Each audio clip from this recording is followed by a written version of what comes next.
ಯೋಹಾನ್ ಬರೆದ ಸುವಾರ್ತೆ 3ನೇ ಅಧ್ಯಾಯ 16ನೇ ವಚನ ಏನ್ ಹೇಳ್ತದೆ? ದೇವರು ಲೋಕದ ಮೇಲೆ ಎಷ್ಟೋ ಪ್ರೀತಿಯನ್ನ ಇಟ್ಟು ತನ್ನ ಮಗನಾದ ಕರ್ತನಾದ ಯೇಸು ಕ್ರಿಸ್ತನನ್ನ ಈ ಲೋಕಕ್ಕೆ ಕಳಿಸಿಕೊಟ್ರು. ಯಾಕೆ? ಆತನನ್ನ ನಂಬುವಂತ ಒಬ್ಬನಾದ್ರೂ ಏನಾಗಬಾರ್ದು, ನಾಶವಾಗಬಾರ್ದು.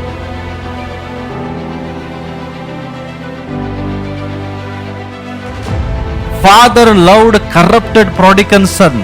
ದಾರಿ ತಪ್ಪಿ ಹೋಗಿದ ದುಷ್ಟನಾದ ಮಗನನ್ನ ತಂದೆ ಪ್ರೀತಿಸಿದರು.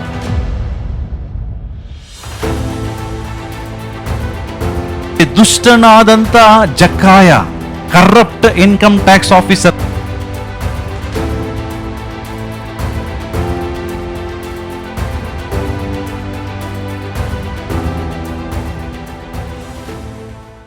ದೇವರು ನಿಮ್ಮನ್ನು ಎಷ್ಟು ಪ್ರೀತಿ ಮಾಡ್ತಾರಂದ್ರೆ ನಿಮ್ಮ ಆಲೋಚನೆಗೂ ಕೂಡ ಮಾಡ್ಲಿಕ್ಕೆ ಆಗುದಿಲ್ಲ, ಅಷ್ಟು ಯೇಸು ಕ್ರಿಸ್ತನು ನಿಮ್ಮನ್ನು ಪ್ರೀತಿಸ್ತಾರೆ. ನೀವು ಬಾಯಿಲೆ ಹೇಳ್ಬೋದು ಈ ದೇವರು ನನ್ನನ್ನು ಪ್ರೀತಿಸ್ತಾರಂತ, ಬಟ್ ನಿಜವಾಗಿ ಆ ಪ್ರೀತಿ ನಿಮಗೆ ಅನುಭವಿಸುವಾಗಲೇ ಗೊತ್ತಾಗ್ತದೆ ಎಷ್ಟು ದೇವರು ನನ್ನನ್ನು ಪ್ರೀತಿಸ್ತಾರೆ. ಇಷ್ಟೊಂದು ದೇವರು ನನ್ನನ್ನು ಪ್ರೀತಿಸ್ಲಿಕ್ಕೆ ಸಾಧ್ಯನಾ ಅನ್ನುವಂಥದ್ದು. ಸೊ ಹಾಗಾಗಿ ಇವತ್ತು ಆ ಕ್ರಿಸ್ತನ ಪ್ರೀತಿಯ ಕುರಿತಾಗಿ ನಾವು ಯೋಹಾನ್ ಬರೆದ ಸುವಾರ್ತೆ 3ನೇ ಅಧ್ಯಾಯದ ಮೂಲಕ ನಾವು ಇವತ್ತು ಪ್ರಾರಂಭಿಸೋಣ. ಎಲ್ಲರೂ ನಿಮ್ಮ ಬೈಬಲ್ ತೆಗಿರಿ. ಯೋಹಾನ್ ಬರೆದ ಸುವಾರ್ತೆ 3ನೇ ಅಧ್ಯಾಯ 16ನೇ ವಚನ ನಮ್ಮೆಲ್ಲರಿಗೆ ಗೊತ್ತಿರುವಂತ ಒಂದು ವಾಕ್ಯ. ಅನೇಕರಿಗೆ ಬಾಯ್ಪಟ್ಟಿದೆ, ಎಷ್ಟು ಜನರಿಗೆ ಬಾಯ್ಪಟ್ಟಿದೆ ಗೊತ್ತಿಲ್ಲ, ಬಟ್ ಎಲ್ಲಾ ಜನರಿಗೂ ಈ ವಾಕ್ಯ ಗೊತ್ತಿರಬೇಕು. ಓಕೆ, ಏನ್ ಹೇಳ್ತದೆ?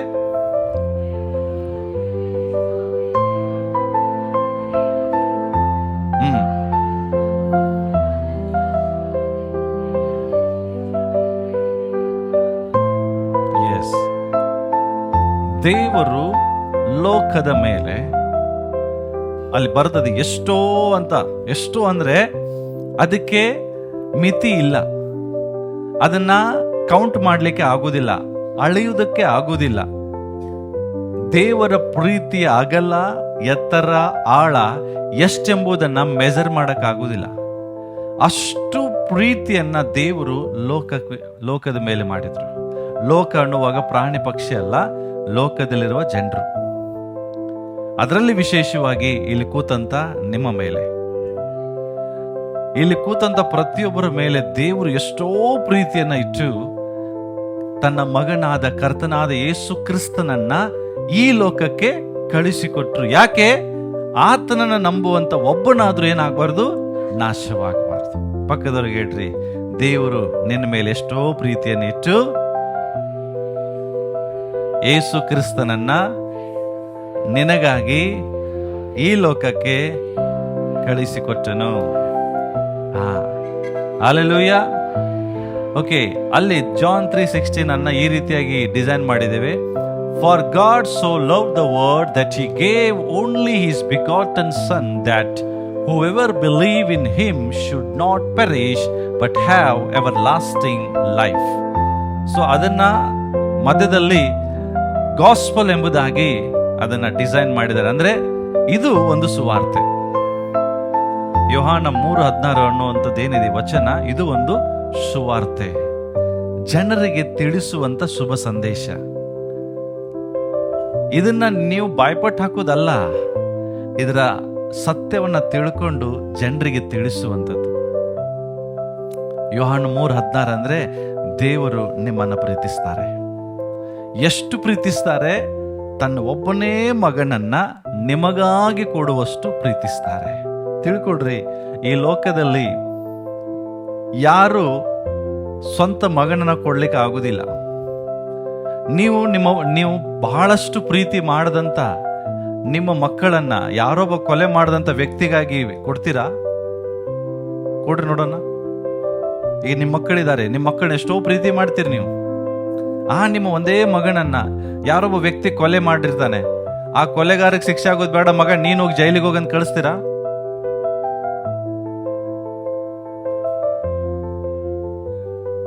ಸಾಧ್ಯನಾ?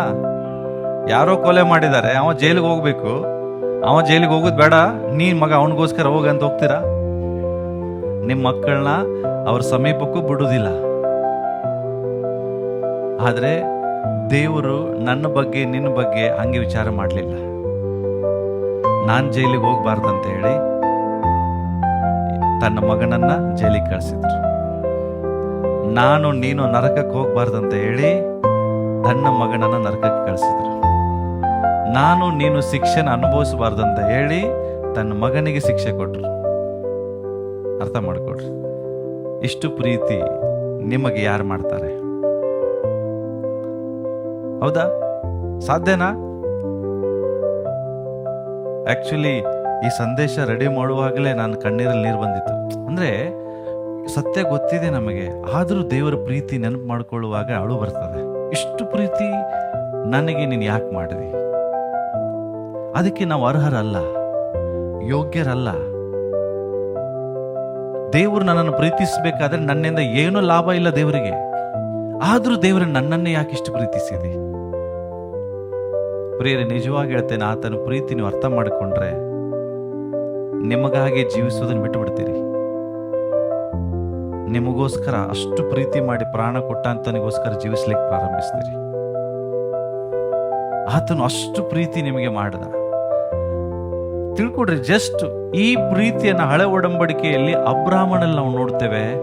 ಆತನಿಗೂ ದೇವರ ಮೇಲೆ ಎಷ್ಟು ಪ್ರೀತಿ ಇತ್ತು. ಸೇಮ್ ಆತನು ತನ್ನ ಒಬ್ಬನೇ ಮಗನನ್ನ ದೇವರಿಗೆ ಕೊಡೋದಕ್ಕೆ ಸಿದ್ಧನಾದ. ಅಷ್ಟು ಪ್ರೀತಿ ಅಬ್ರಾಹ್ಮನು ದೇವರಿಗೆ ಮಾಡ್ತಾ ಇದ್ದ. ಇವತ್ತು ನಿಜವಾಗಿ ದೇವರು ನಮ್ಮನ್ನೇನೋ ಪ್ರೀತಿಸ್ತಾರೆ, ಆದ್ರೆ ನಾವು ಬದಲಾಗಿ ದೇವರನ್ನು ಪ್ರೀತಿಸ್ತೇವ? ಪ್ರಶ್ನೆ ಮಾಡ್ಕೊಳ್ಬೇಕು. ಅಷ್ಟು ಪ್ರೀತಿ ನಮಗ್ ಮಾಡಕ್ ಆಗೋದಿಲ್ರಿ. ಆದ್ರೆ ದೇವರು ನಮಗಾಗಿ ಅಷ್ಟು ಪ್ರೀತಿ ಮಾಡಿದ್ರು. ಹೇಗೆ? ತನ್ನ ಒಬ್ಬನೇ ಮಗನನ್ನ ನಮಗಾಗಿ ಲೋಕಕ್ಕೆ ಕಳಿಸಿಕೊಟ್ರು. ಯಾಕೆ ನಾನು ಇದು ಹೇಳ್ತಾ ಇದ್ದೇನೆ ಅಂತ ಹೇಳಿದ್ರೆ, ದೇವರು ಹೆಂಗೆ ಯಾರನ್ನು ಪ್ರೀತಿ ಮಾಡಿದ್ರು? ಲೋಕದಲ್ಲಿರುವ ಎಲ್ಲಾ ದುಷ್ಟ ಜನರನ್ನ ಪ್ರೀತಿಸಿದ್ರು. ನಂಬ್ತೀರಾ? ಲೋಕದಲ್ಲಿರುವಂತ ಎಲ್ಲಾ ಜನರು ದುಷ್ಟರೇ, ಎಲ್ರೂ ಪಾಪಿಗಳೇ. ನಂಬ್ತೀರಾ? ನೀವ್ ಹೇಳ್ಬೋದು, ಪಾಸ್ಟ್ರೇ ಅವರೆಲ್ಲ ಒಳ್ಳೆ ಜನ, ಅವ್ರು ಒಳ್ಳೆ ಜನ, ಬಟ್ ಅವರಲ್ಲಿ ಪಾಪ ಇಲ್ವಾ? ನೀವ್ ಹೇಳ್ರಿ, ಲೋಕದಲ್ಲಿ ಪಾಪ ಮಾಡದಿರುವಂತ ಯಾವ್ದಾದ್ರು ಮನುಷ್ಯನಿದಾನ? ಆತನು ಒಳ್ಳೆ ದಾನ ಧರ್ಮ ಮಾಡ್ಬೋದು, ಆದ್ರೆ ಪಾಪ ಮಾಡಿರ್ತಾನೆ. ಆತನ ಎಷ್ಟೇ ಇತರಿಗೆ ಒಳ್ಳೆ ಕೆಲಸ ಮಾಡಬಹುದು, ಆದ್ರೆ ಅವನು ದೇವರಿಗೆ ವಿರೋಧವಾಗಿ ಪಾಪ ಮಾಡಿರ್ತಾನೆ. ಲೋಕದಲ್ಲಿ ಪಾಪ ಮಾಡದಿರುವಂತ ವ್ಯಕ್ತಿ ಒಬ್ಬನೂ ಇಲ್ಲ, ಎಲ್ಲರೂ ಪಾಪ ಮಾಡಿದ್ದಾರೆ. ಆದ್ರೆ ಎಲ್ಲ ಪಾಪ ಮಾಡಿದ ಜನರನ್ನೇ ದೇವರು ಪ್ರೀತಿಸ್ತಾರೆ. ನಾವು ಯಾರನ್ನು ಪ್ರೀತಿಸ್ತೇವೆ? ಯಾರು ಒಳ್ಳೆಯವರಾಗಿದ್ದಾರೆ, ಯಾರು ನಮ್ಮನ್ನ ಬಹಳ ಪ್ರೀತಿಸ್ತಾರೆ, ಯಾರಿಂದ ನಮಗೆ ಜಾಸ್ತಿ ಲಾಭ ಇದೆ, ಇದನ್ನೆಲ್ಲವನ್ನ ನೋಡಿ ನಾವು ಜನರನ್ನು ಪ್ರೀತಿಸ್ತೇವೆ. ಆದ್ರೆ ದೇವರು ಲೋಕದಲ್ಲಿರುವ ನಮ್ಮನ್ನ ಪ್ರೀತಿಸುವಾಗ ಅದು ಯಾವುದನ್ನು ನೋಡ್ಲಿಲ್ಲ. ಪ್ರಿಯರೇ, ಆತನ ಪ್ರೀತಿ ಹೆಂಗಿತ್ತಂದ್ರೆ ನೋಡ್ರಿ, ಬೈಬಲ್ ಅಲ್ಲಿ ದಾರಿ ತಪ್ಪಿದ ಒಬ್ಬ ಮಗ ಇದ್ದಾನೆ. ಆತನು ತನ್ನ ತಂದೆಗೆ 2 ಮಕ್ಕಳು, ಅದರಲ್ಲಿ ಒಬ್ಬ ಚಿಕ್ಕ ಮಗ, ಅವನು ದಾರಿ ತಪ್ಪಿದ ಮಗ. ಅವನೇನ್ ಮಾಡ್ತಾನೆ? ತನ್ನ ತಂದೆಗಳೇ ಬಂದು ನನಗೆ ಬರಬೇಕಾದ ಎಲ್ಲ ಆಸ್ತಿ ನನಗೆ ಕೊಡು ಅಂತ ಹೇಳಿ ಆಸ್ತಿನ ತಗೊಂಡು ಲೋಕದಲ್ಲಿ ಹೋಗ್ಬಿಡ್ತಾನೆ. ಆದ್ರೆ ದೊಡ್ಡ ಮಗ ಮಾತ್ರ ತಂದೆ ಜೊತೆಗಿರ್ತಾನೆ. ಆದ್ರೆ ಈ ಸಣ್ಣ ಮಗ ಎಲ್ಲ ಆಸ್ತಿನ ತಗೊಂಡು ಹೋಗಿ ಲೋಕದ ಜನರ ಸಹವಾಸ ಮಾಡಿ ಪಟ್ಟಿಂಗನಾಗಿ, ದುಷ್ಟರ ಸಹವಾಸ ಮಾಡಿ ದುಷ್ಟನಾಗಿ ಎಲ್ಲವನ್ನ ಕಳ್ಕೊಳ್ತಾನೆ. ತನ್ನ ಆಸ್ತಿನೆಲ್ಲ ಕಳ್ಕೊಂಡು ಕಡೆಗೆ ಅವನ ಪರಿಸ್ಥಿತಿ ಎಲ್ಲಿಗೆ ಬಂತಂದ್ರೆ, ಅವನಿಗೆ ಊಟ ಇಲ್ಲ, ಹಸಿವು ಏನು ಇಲ್ಲ. ಎಂತ ಪರಿಸ್ಥಿತಿ ಬಂತಂದ್ರೆ ಹಂದಿ ತಿನ್ನುವಂತ ಊಟ ತಿನ್ನಬೇಕಾಯ್ತು, ಹಂದಿ ವಾಸ ಮಾಡುವ ಸ್ಥಳದಲ್ಲಿ ವಾಸ ಮಾಡಬೇಕಾಯ್ತು. ಅಂತ ಪರಿಸ್ಥಿತಿ ಬಂದಾಗ ಆಗ ತಂದೆ ಮನೆ ಬಗ್ಗೆ ಆಲೋಚಿಸ್ತಾನೆ. ನನ್ನ ತಂದೆ ಮನೆಯಲ್ಲಿ ಎಷ್ಟೋ ಜನ ಕೆಲಸಗಾರಿದ್ದಾರೆ, ಆದ್ರೆ ಆ ತಂದೆ ಮಗ ನನಗಿಂತ ಪರಿಸ್ಥಿತಿ ಬಂತಲ್ಲ ಅಂತ ಹೇಳಿ ತಂದೆ ಬಳಿಗೆ ಓಡೋಗ್ತಾನೆ ಕ್ಷಮಾಪಣೆ ಕೇಳಕ್ಕೆ. ಅಟ್ಲೀಸ್ಟ್ ನಮ್ಮ ಅಪ್ಪನ ಮನೆಯಲ್ಲಿ ಕಸ ಗುಡಿಸು ಕೆಲಸ ಸಿಕ್ಕರೆ ಸಾಕು, ಅಲ್ಲೇ ಇರ್ತೇನೆ ಅಂತೇಳಿ ಓಡಿ ಬರ್ತಾನೆ. ಆದ್ರೆ ತಂದೆ ಆತನು ಬರುವುದನ್ನ ದೂರದಿಂದಲೇ ನೋಡಿ ಮಗ ಬರೋ ತನಕ ವೇಟ್ ಮಾಡಲಿಲ್ಲ. ಈತನೇನ್ ಮಾಡ್ದ?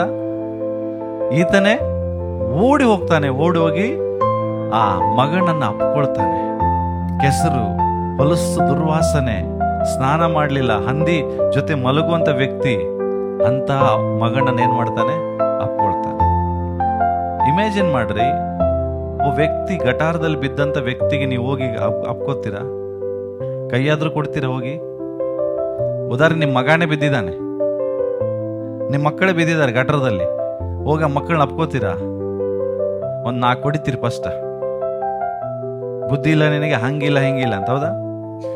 ಆದ್ರೆ ಆತನು ಅವನನ್ನು ಅಪ್ಕೊಂಡು ಆತನ ಎಲ್ಲ ಹಳೆ ಬಟ್ಟೆಯನ್ನು ತೆಗಿಸಿ ಅವನನ್ನು ಸ್ನಾನ ಮಾಡಿಸಿ ಹೊಸ ಬಟ್ಟೆ ಹಾಕಿ ಅವನಿಗೆ ನಿಲುವಂಗಿಯನ್ನು ತೊಡಿಸಿ ಉಂಗುರ ಹಾಕ್ತಾನೆ. ಆವಾಗ ಒಂದು ಮಾತು ಹೇಳ್ತಾನೆ, ಏನು? ಈಗೋ ನನ್ನ ಮಗ ದಾರಿ ತಪ್ಪಿ ಹೋಗಿದ್ದ, ಮತ್ತೆ ಬಂದ, ಸತ್ತು ಹೋಗಿದ್ದ, ಮತ್ತೆ ತಿರುಗಿ ಬದುಕಿ ಬಂದ. ಸಿ ಅಪ್ಪನ ಪ್ರೀತಿ. ಇಮ್ಯಾಜಿನ್ ಮಾಡ್ರಿ, ಅವ ಏನ್ ಮಾಡಿದಾನೆ? ಅಪ್ಪನ ಆಸ್ತಿನೇ ಕತ್ಕೊಂಡೋಗಿ ಅಂತ ತಗೊಂಡೋಗಿ ಹಾಳು ಮಾಡಿದ್ದಾನೆ. ಆದರೂ ತಂದೆ ಏನ್ ಹೇಳ್ತಾ ಇದ್ದಾರೆ? ದಾರಿ ತಪ್ಪಿ ಹೋಗಿದ್ದ, ದುಷ್ಟನಾಗಿ ಹೋಗಿದ್ದ, ಈಗ ಮತ್ತೆ ಮನುಷ್ಯನಾಗಿ ಬಂದ, ನನ್ನ ಮಗನಾಗಿ ಬಂದ. ಇಮ್ಯಾಜಿನ್ ಮಾಡ್ರಿ, ನೀವು ಸಹ ಎಲ್ಲ ದಾರಿ ತಪ್ಪಿದವ್ರೆ. ದೇವರಿಗೆ ಇಷ್ಟವಾದದ್ದು ಒಂದು ನಾವು ಮಾಡಿಲ್ಲ. ನಾವು ಸಹ ಎಲ್ಲ ದೇವರಿಗೆ ವಿರೋಧವಾದದನ್ನೇ ಮಾಡ್ತಾ ಬಂದಿದ್ದೀವಿ. ಆದರೂ ದೇವರು ನಮ್ಮನ್ನು ಏನ್ ಮಾಡಲಿಲ್ಲ, ತಳ್ಳಿ ಬಿಡಲಿಲ್ಲ.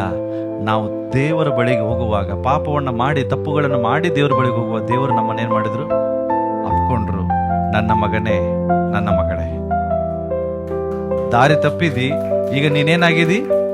ನನ್ನ ಮಗನಾಗಿದ್ದಿ, ನನ್ನ ಮಗಳಾಗಿದ್ದಿ. ನಾನು ಯಾಕಿದೆ ಹೇಳ್ತಿ? ಇಷ್ಟು ಪ್ರೀತಿಸುವಂತ ದೇವರು, ನಿಮ್ಮ ದೇವರು, ನಮ್ಮ ದೇವರಾಗಿರುವಾಗ ನಾವು ಬದಲಾಗಿ ಅವನನ್ನು ಎಂಥ ಪ್ರೀತಿ ಕೊಡ್ತಾ ಇದ್ದೇವೆ. ಆತನ ಎಂದಿಗೂ ನಿಮ್ಮನ್ನ ಪಾಪಿ ಎಂಬುದಾಗಿ ನೋಡೋದಿಲ್ರಿ. ದೇವರು ನಿನ್ನ ನೋಡುವಾಗ ನೀನು ದುಷ್ಟ ಅಂತ ನೋಡುವುದಿಲ್ಲ, ನೀನು ನನ್ನ ಮಗ ಅಂತ ನೋಡ್ತಾರೆ. ಆದ್ರೆ ಜನ ನಮ್ಮ ನೋಡುವಾಗ ನೀನು ದುಷ್ಟ, ನೀನು ಪಾಪಿ, ನೀನು ಹೊಲಸು ಅಂತ ನೋಡ್ತಾರೆ. ಆದ್ರೆ ದೇವರ ಬಳಿಗೆ ನೀವು ಬರುವಾಗ ದೇವರು ನಿಮ್ಮನ್ನು ನೋಡೋದು ಹೆಂಗ್ ಗೊತ್ತಾ? ನನ್ನ ಮಗನೇ. ತಿಳ್ಕೊಡ್ರಿ, ಯಾವಾಗ ಆದಾಮನ ಒಳಗಡೆ ಎಲ್ಲ ಮನುಷ್ಯತ್ವ ಸತ್ತೋಯ್ತು. ಆದ್ರೆ ಸೆಕೆಂಡ್ ಆದಾಮ ಯೇಸು ಕ್ರಿಸ್ತನ್ ಬರುವಾಗ ಆತನಲ್ಲಿ ಆ ಎಲ್ಲ ಮತ್ತೆ ಮನುಷ್ಯತ್ವ ಜೀವಂತವಾಗಿ ಬಂತು. ತಿಳ್ಕೊಡ್ರಿ, ನೀವು ಹಳ ಒಡಂಬಡಿಕೆಯಲ್ಲಿ ಇದ್ದಿದ್ರೆ ಇಷ್ಟೊತ್ತಿಗೆ ನಾಶವಾಗಿ ಹೋಗ್ತಿದ್ವಿ. ಯಾಕೆ ಹೇಳ್ರಿ? ಆಗ ದೇವರು ಜನರ ಪರವಾಗಿರ್ಲಿಲ್ಲ.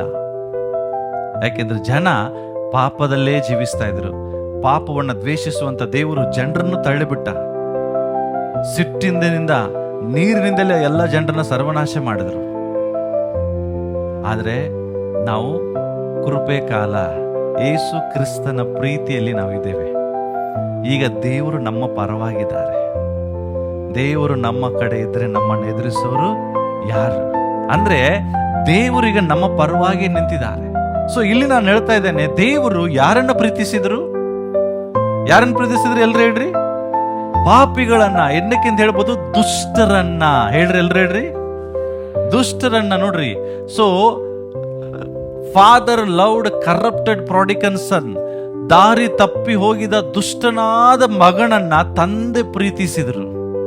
ಇದು ತಂದೆ ಮಗನ ಸ್ಟೋರಿ ಅಲ್ಲ, ಇದು ನಮ್ಮದು, ನಮ್ಮ ಪರಲೋಕದ ದೇವರ ಸ್ಟೋರಿ.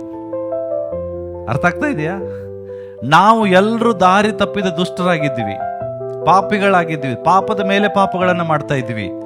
ಆದ್ರೆ ದೇವರು ನಮ್ಮನ್ನ ಬಿಡಲಿಲ್ಲ.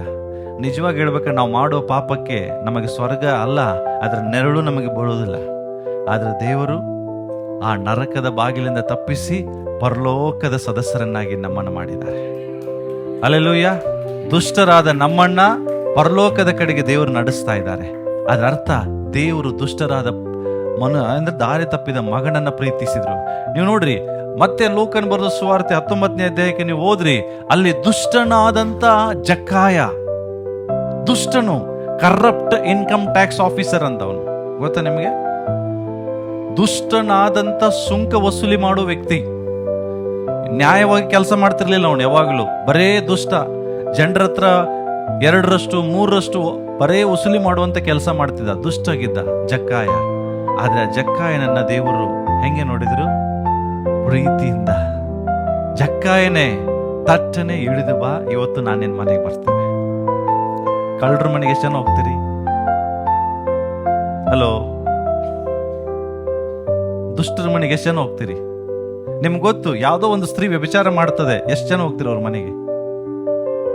ನಿಮ್ಗೆ ಗೊತ್ತು, ಯಾವುದೋ ಒಂದು ಗ್ಯಾಂಗ್ ಈ ಮನೆಯಲ್ಲಿದೆ ಕಳ್ತನ ಮಾಡೋರು, ಅವ್ರ ಜೊತೆಗೆ ಎಷ್ಟು ಜನ ಸಹವಾಸ ಮಾಡ್ತೀರಿ? ನಿಮ್ಗೆ ಸಹವಾಸ ಮಾಡಂತಿಲ್ಲ, ಅವ್ರ ಮನೆಗೆ ಎಷ್ಟು ಜನ ಹೋಗ್ತೀರಿ? ಹೋಗ್ತೀರಾ? ಪಾಪಿಗಳ ಮನೆಗೆ, ಕೊಲೆಗಾರರ ಮನೆಗೆ ಯಾಕೆ ಹೋಗೋದಿಲ್ಲ ಹೇಳ್ರಿ? ಭಯ ಏನ್ ಹೇಳ್ರಿ? ಕೊಲೆಗಾರನ ಮನೆಗೆ ನಾನು ಹೋದ್ರೆ ನನ್ನ ಹೆಸರು ಹಾಳಾಗ್ತದೆ, ಕಳ್ಳನ ಮನೆಗೆ ಹೋದ್ರೆ ನನ್ನ ಹೆಸರು ಹಾಳಾಗ್ತದೆ, ಮೋಸಗಾರರ ಮನೆಗೆ ಹೋದ್ರೆ ನನ್ನ ಹೆಸರು ಹಾಳಾಗ್ತದೆ. ಇದೇ ತರ ಯೇಸು ಸ್ವಾಮಿ ಹೆಸರು ಹಾಳಾಯ್ತು, ಗೊತ್ತಾ ನಿಮಗೆ? ಇವನು ಯಾರ ಮನೆಗೆ ಹೊಂಟಿದ್ದಾನೆ? ಪಾಪಿಗಳ ಮನೆಗೆ, ದುಷ್ಟರ ಮನೆಗೆ ಹೊಂಟಿದ್ದಾನೆ. ಯೇಸು ಸ್ವಾಮಿ ಒಂದು ಮಾತು ಹೇಳ್ತಾರೆ, ಯಾರಿಗಾಗಿ ನಾನು ಬಂದಿದ್ದೇನೆ? ನಾನು ನೀತಿವಂತರಿಗಾಗಿ ಬರಲಿಲ್ಲ, ನಾನು ಬಂದಿದ್ದೆ ಪಾಪಿಗಳಿಗಾಗಿ. ಯೇಸು ಕ್ರಿಸ್ತರು ಅವ್ರ ಮನೆಗೆ ಹೋಗಿದ್ದು ಕಳ್ಳನಾಗಕ್ಕೆ ಅಲ್ಲ, ಕಳ್ಳನನ್ನ ಬದಲಾಯಿಸುವುದಕ್ಕಾಗಿ. ದುಷ್ಟನ ಮನೆಗೆ ಯೇಸು ಹೋಗಿದ್ದು ದುಷ್ಟನಾಗಕ್ಕಲ್ಲ, ದುಷ್ಟನನ್ನ ಬದಲಾಯಿಸುವುದಕ್ಕಾಗಿ. ಹಲ್ಲೆಲೂಯಾ. ನಾವು ನೋಡ್ತೇವೆ, ಅಂತ ದುಷ್ಟನಾದ ಜಕ್ಕಾಯನನ್ನ ಯೇಸು ಪ್ರೀತಿಸಿದರು. ಜಸ್ಟ್ ಅವನ ಮನೆಗೆ ಕಾಲಿಟ್ಟಾಗಲೇ ಮಾನಸಾಂತರಗೊಂಡ. ಯಾರು? ಇಂಥ ದುಷ್ಟನ ಮನೆಗೆ ಯೇಸು ಬಂದ್ರ, ಸ್ವಾಮಿ ಇವತ್ತೇ ನಾನು ಈ ದುಷ್ಟತನವನ್ನು ಬಿಡುತ್ತೇನೆ. ಬರೀ ಬಿಡುವುದಿಲ್ಲ, ಅನ್ಯಾಯವಾಗಿ ಯಾರಿಂದಾದ್ರೂ ಗಳಿಸಿದ್ರೆ ಅನ್ಯಾಯವಾಗಿ 4% ನಾನು ವಾಪಸ್ ಕೊಡ್ತೇನಂತ ಹೇಳಿ ಎಲ್ಲವನ್ನ ಗೋಡ್ರೇಜ್ ಓಪನ್ ಮಾಡಿ ಏನೇನು ಬಚ್ಚಿಟ್ಟಿದೆ ಎಲ್ಲವನ್ನ ಜನರಿಗೆ ಕೊಟ್ಟ. ಇದು ನಿಜವಾಗಿ ಮಾನಸಾಂತರ ಹೊಂದಿದಂತ ಮನುಷ್ಯನ ಒಂದು ಲಕ್ಷಣ. ನೀ ನಿಜವಾಗಿ ರಕ್ಷಣೆ ಹೊಂದಿದ್ಯಾ ಅನ್ಲಿಕ್ಕೆ ಇಂಥ ಕಾರ್ಯಗಳು ನಮ್ಮಲ್ಲಿ ಆಗ್ಬೇಕು. ನಾವೇನ್ ಮಾಡ್ತೇವೆ ಹೇಳ್ರಿ? ಸಾರಿ ಕೇಳ್ತೇವೆ ಅಷ್ಟೇ, ಬಟ್ ಕೃತ್ಯದಲ್ಲಿ ತೋರಿಸುವುದಿಲ್ಲ. ಹೌದಾ? ದೇವರಿಗೆ ಕ್ಷಮಾಪಣೆ ಕೇಳ್ತೇವೆ ಅಷ್ಟೇ, ಬಟ್ ಕೃತ್ಯದಲ್ಲಿ ತೋರಿಸ್ತೀರಾ? ದೇವರಿಗೆ ಮಾತಿನ ಕ್ಷಮಾಪಣೆ ಅಲ್ಲ, ನಿನ್ನ ಕೃತ್ಯದಲ್ಲಿ ತೋರಿಸು, ನಿನ್ನ ಕಾರ್ಯಗಳಲ್ಲಿ ತೋರಿಸು, ನಿನ್ನ ಕೆಲಸದಲ್ಲಿ ತೋರಿಸು. ಸೊ ದೇವರು ಕರಪ್ಟ್ ಆದಂತ ಯಾರನ್ನ ಪ್ರೀತಿಸಿದ್ರಿ? ಯಾರನ್ನ? ಜಕ್ಕಾಯ್ಸ್. ಸೊ ಜಕ್ಕಾಯನನ್ನ ಪ್ರೀತಿಸ್ತಾರೆ. ರೋಮಾಪುರ ಪತ್ರಿಕೆ ಓದೋಣ. ಸೊ ಇಲ್ಲಿ ದೇವರು ನಮ್ಮನ್ನ, ಇಲ್ಲಿರುವಂತ ನಾವೆಲ್ಲರೂ ಸಹ ದುಷ್ಟರಾಗಿದ್ದೀವಿ, ಪಾಪಿಗಳಾಗಿದ್ದ ನಮ್ಮನ್ನು ಸಹ ಯೇಸು ಪ್ರೀತಿಸ್ತಾರೆ. ರೋಮಾಪುರ 5:8 ಓದೋಣ ಎಲ್ರು. ನಾವು ಎಲ್ರು ಏನಾಗಿದ್ವಿ ರೀ? ಜೋರಾಗಿ ಹೇಳ್ರಿ, ಏನಾಗಿದ್ವಿ? ಪಾಪಿಗಳಾಗಿದ್ದಾಗಲೂ.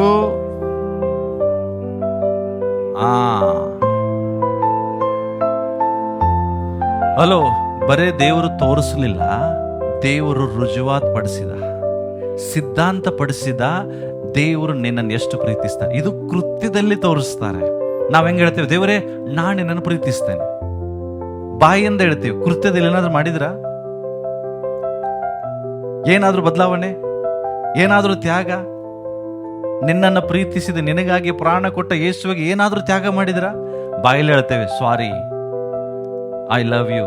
ಸುಮ್ನೆ. ಆದ್ರೆ ಯೇಸು ತಂದೆಯಾದ ದೇವರು ನಮ್ಮನ್ನ ಪ್ರೀತಿಸಿದ್ದು ಹೆಂಗೆ ತೋರಿಸಿದ್ರು? ಏನ್ ಬರ್ತದೆ? ನಾವು ಪಾಪಿಗಳಾಗಿದ್ದಾಗಲೂ ದೇವರು ನಮ್ಮನ್ನ ಹೆಂಗೆ ಕ್ರಿಸ್ತನನ್ನ ನಮಗೋಸ್ಕರ ಕೊಟ್ಟು ತನ್ನ ಪ್ರೀತಿಯನ್ನ ಸಿದ್ಧಾಂತಪಡಿಸಿದ. ಹಲೋ, ಇಲ್ಲೇ ಇದ್ದೀರಾ? ಯೇಸು ತಂದೆಯಾದ ದೇವರನ್ನ ಇಷ್ಟು ಪ್ರೀತಿ ಮಾಡ್ತಾ ಇದ್ದಾರಂದ್ರೆ ನಿನಗೋಸ್ಕರ ತನ್ನ ಮಗನನ್ನೇ ಬಲಿಯಾಗಿ ಕೊಟ್ರು. ಯಾಕೆ ದೇವರು ನಿನ್ನನ್ನು ಯಾವಾಗ ನಿನ್ನನ್ನು ದೇವರು ಪ್ರೀತಿಸಿದ್ರು ತಿಳ್ಕೊಡ್ರಿ. ಇಲ್ಲಿ ನಾನು ಕೆಲವು ಬರದೆ ನೋಡ್ರಿ. ದೇವರು ನಿಮ್ಮನ್ನ ಪ್ರೀತಿಸಿದ್ರು ನಾಟ್ ಆಫ್ಟರ್ ಯು ಗೋ, ಅಂದ್ರೆ ಯು ಗಾಟ್ ಬೆಟರ್. ನೀನು ಒಳ್ಳೆ ಮನುಷ್ಯನಾದಾಗ ನಿನ್ನನ್ನು ಪ್ರೀತಿಸ್ಲಿಲ್ಲ. ನಾಟ್ ಆಫ್ಟರ್ ವಿ ಇಂಪ್ರೂವ್ಡ್, ನಾವು ಸ್ವಲ್ಪ ಇಂಪ್ರೂವ್ ಆಗಿ ಆಸ್ತಿವಂತರಾದಾಗ ನಿಮ್ಮನ್ನು ಯೇಸು ಪ್ರೀತಿಸ್ಲಿಲ್ಲ. ನಾಟ್ ಆಫ್ಟರ್ ವಿ ಸೇವ್ಡ್, ರಕ್ಷಣೆ ಹೊಂದಿದ ಮೇಲೆ ದೇವರು ನಿಮ್ಮನ್ನು ಪ್ರೀತಿಸಿದ್ರ. Not after we lay down our some sins, ಕೆಲವು ಪಾಪಗಳನ್ನ ಬಿಟ್ಟ ಮೇಲೆ ದೇವರು ನಿಮ್ಮನ್ನು ಪ್ರೀತಿಸಿದ್ರ. ಕೆಲವು ಹ್ಯಾಬಿಟ್ಸ್ ಗಳನ್ನ ಬಿಟ್ಟ ಮೇಲೆ ದೇವರು ನಿಮ್ಮನ್ನು ಪ್ರೀತಿಸಿದ್ರ. ಇವೆಲ್ಲ ಬಿಡೋದಕ್ಕಿಂತ ಮುಂಚೆ ದೇವರು ನಿಮ್ಮನ್ನು ಪ್ರೀತಿಸಿದ್ರು. ಹಲ್ಲೆಲೂಯಾ. ನಾವು ಜನರನ್ನ ಯಾವಾಗ ಪ್ರೀತಿಸ್ತೇವೆ? ಅವನು ಒಳ್ಳೆಯವನಾದ್ರೆ, ಅವನು ಬದಲಾದ್ರೆ, ಕರೆಕ್ಟಾ? ಆದ್ರೆ ದೇವ್ರು ನಿನ್ನನ್ನು ಯಾವಾಗ ಪ್ರೀತಿಸಿದ್ರು? ನೀನ್ ಪಾಪಿಗಾಗಿದ್ದಾಗ. ಅದೇ ಹೇಳ್ತದಲ್ಲ, ನಾವು ಪಾಪಿಗಳಾಗಿದ್ದಾಗಲೂ ದೇವರು ನಮ್ಮನ್ನು ಪ್ರೀತಿಸಿದ. ಬ್ರದರ್ಸ್, ಸಿಸ್ಟರ್ಸ್ ಇಲ್ಲಿದ್ದಾರೆ, ನೀವು ಎಲ್ರಿಗೂ ಹೇಳ್ತಾ ಇದ್ದೇನೆ, ನೀವು ಪಾಪದಲ್ಲಿದ್ರಿ, ದ್ರೋಹ ಮಾಡ್ತಾ ಇದ್ರಿ, ದುಶ್ಚಟ, ಇನ್ನೂ ರಕ್ಷಣೆ ಹೊಂದಿರಲಿಲ್ಲ, ದೇವರ ಬಗ್ಗೆ ತಿಳ್ಕೊಂಡಿರ್ಲಿಲ್ಲ, ದೇವರಿಗೆ ವಿರೋಧವಾಗಿ ಜೀವಿಸ್ತಿದ್ರಿ. ಆವಾಗಲೇ ದೇವರ ದೃಷ್ಟಿ ನಿಮ್ಮ ಮೇಲೆ ಬಿತ್ತು. ಯಾವಾಗ? ಇನ್ನು ತಾಯಿಯ ಗರ್ಭದಲ್ಲಿ ಪಿಂಡವಾಗಿರುವಾಗಲೇ ದೇವರು ನಿನ್ನನ್ನು ಪ್ರೀತಿಸಿದ್ದಾರೆ. ನೀನು ದೇವರಿಗೆ ವಿರೋಧವಾಗಿ ಪಾಪಗಳನ್ನು ಮಾಡ್ತಾ ಇದ್ದಿ, ದೇವರನ್ನ ನೋಯಿಸ್ತಾ ಇದ್ದಿ, ಆದರೂ ದೇವರು ನಿನ್ನನ್ನು ಪ್ರೀತಿಸ್ತಾ ಇದ್ದಾರೆ. ಇಷ್ಟು ಪ್ರೀತಿ ಈ ಲೋಕದಲ್ಲಿ ಯಾರು ಮಾಡೋದಿಲ್ಲ ಪ್ರಿಯರೇ. ಇಷ್ಟು ಪ್ರೀತಿ ನಿಮಗೆ ಈ ಲೋಕದಲ್ಲಿ ಯಾರು ಮಾಡಲಿಕ್ಕೆ ಅಸಾಧ್ಯ ಇಲ್ಲ. ಯಾಕೆಂದ್ರೆ ದೇವರ ಪ್ರೀತಿ ಅದು ಅನ್ಕಂಡೀಷನಲ್, ಅಂದ್ರೆ ಯಾವ ಷರತ್ತು ಇಲ್ಲದೆ ಇರುವ ಪ್ರೀತಿ ದೇವರ ಪ್ರೀತಿಯಾಗಿದೆ. ನಮ್ಮ ಪ್ರೀತಿಯಲ್ಲಿ ಏನಿರ್ತದೆ? ಬಹಳ ಕಂಡೀಷನ್ಸ್ ಇರ್ತವೆ, ಇಲ್ವಾ? ತುಂಬಾ ಕಂಡೀಷನ್ಸ್ ಇರ್ತದೆ. ವಾಕ್ಯ ಓದೋಣ, 1 ಯೋಹಾನ 3:1 ನೋಡ್ರಿ. ದೇವರು ನಮಗೆ, ಅನ್ಯರು, ದುಷ್ಟರು, ದೇವರಿಂದ ದೂರ ಆದಂತ ನಮಗೆ ಒಂದು ಬಿರುದನ್ನು ಕೊಟ್ಟರು. ದೇವರು ಏನು ಕೊಟ್ಟರು? ಒಂದು ಹೆಸರು ಕೊಟ್ಟರು ನಮಗೆ, ದೇವರ ಮಕ್ಕಳು ಎಂಬ ಹೆಸರು. ನಿಮಗೆ ಸತ್ಯ ಹೇಳ್ತೇನೆ, ಇದರ ಗೂಢಾರ್ಥ ಅರ್ಥ ಆಗಿದೆ, ನೀವು ಹಿಂಗೆ ಕೊಂಡಿರ್ತಿರ್ಲಿಲ್ಲ. ಅರ್ಥ ಆಗ್ತಾ ಇದೆ? ಜಸ್ಟ್ ಇಮ್ಯಾಜಿನ್ ಮಾಡ್ರಿ, ಸಿದ್ದರಾಮಯ್ಯ ಬಂದ, ಅವರು ಬಂದು ಇನ್ನು ಮುಂದೆ ಸಿಮೋನ್ ನನ್ನ ಮಗ ಅಂತ ರಿಜಿಸ್ಟರ್ ಮಾಡಿದ್ರೆ ಏನಾಗ್ತದೆ ನಿಮಗೆ?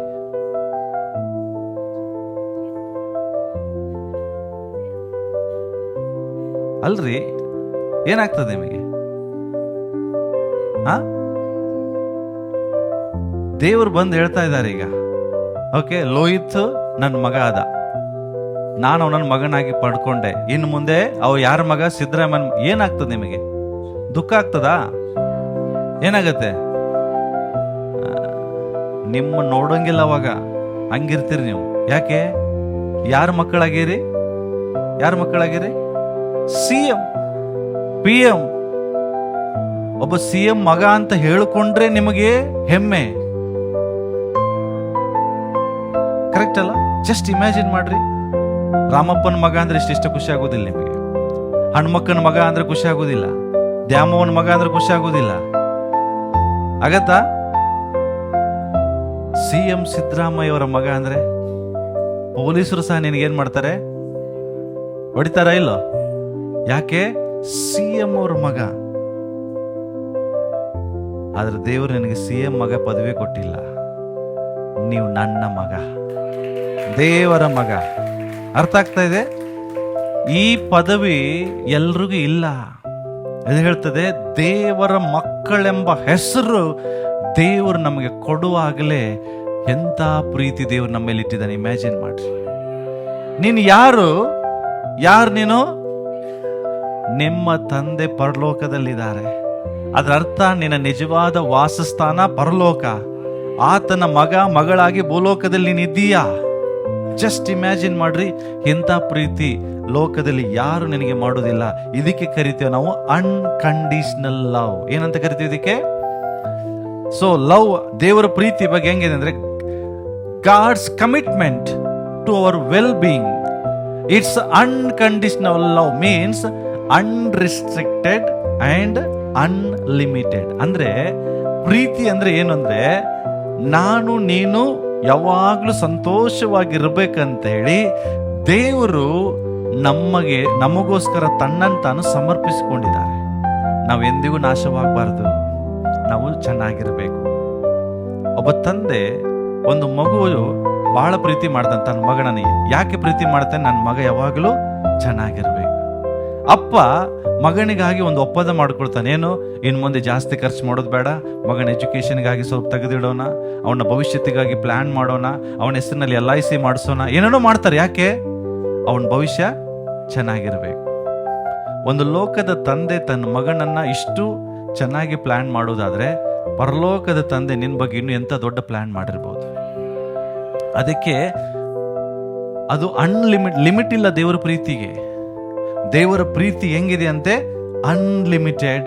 ಇನ್ನೊಂದು ಹೇಳ್ತದೆ ಅನ್ರೆಸ್ಟ್ರಿಕ್ಟೆಡ್. ತಿಳ್ಕೊಡ್ರಿ,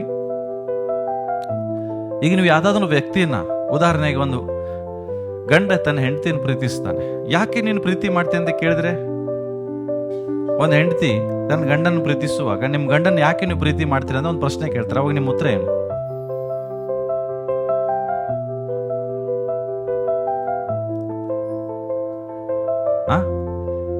ನಿಮ್ಮನ್ನವರು ಚೆನ್ನಾಗಿ ನೋಡ್ಕೋತಾರೆ, ಅದಕ್ಕೆ ನೀವು ಅವರನ್ನ ಏನ್ ಮಾಡ್ತೀರಿ? It's a condition. ಚೆನ್ನಾಗಿ ನೋಡ್ಕೊಲಿಲ್ಲ ಅಂದ್ರೆ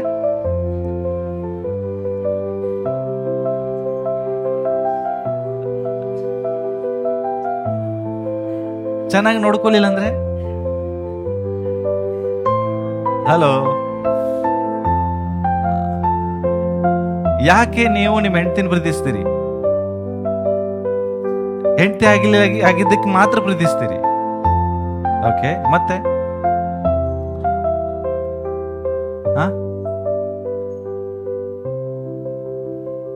ನಾನು ಯಾಕೆ ಕೇಳ್ಬೇಕ? ಅಲ್ಲಿ ನೀವು ಕೇಳ್ತಿದ್ದೆ ನಾನು. ಯಾಕೆ? ಅವ್ರು ಒಳ್ಳೆತನ. ಹಾಗಾದ್ರೆ ಅವರಲ್ಲಿ ಒಳ್ಳೆತನ ಇಲ್ಲಾಗಿದ್ರೆ